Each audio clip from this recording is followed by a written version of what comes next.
Saint Ignatius was the son of a poor farmer in Laconi, Italy. He was born on December 17, 1701. When he was about 17, he became very ill. He promised to be a Franciscan if he would get better. But when the illness left him, his father convinced him to wait. A couple of years later, Ignatius was almost killed when he lost control of his horse. Suddenly, however, the horse stopped and trotted on quietly. Ignatius was convinced, then, that God had saved his life. He made up his mind to follow his religious vocation at once.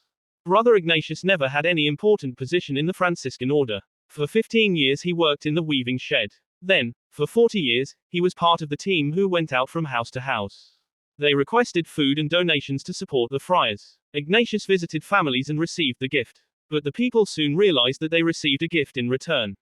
Brother Ignatius consoled the sick and cheered up the lonely. He made peace between enemies, converted people hardened by sin and advised those in trouble.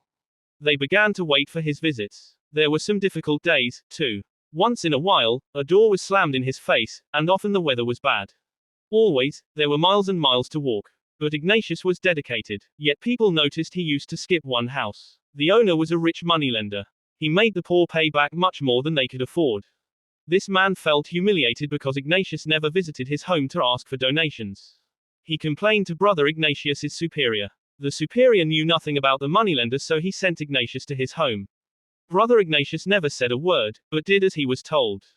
He returned with a large sack of food. It was then that God worked a miracle. When the sack was emptied, blood dripped out. "This is the blood of the poor," Ignatius explained softly. "That is why I never ask for anything at that house." The friars began to pray that the moneylender would repent. Brother Ignatius died at the age of 80, on May 11, 1781. He was proclaimed a saint by Pope Pius XII in 1951.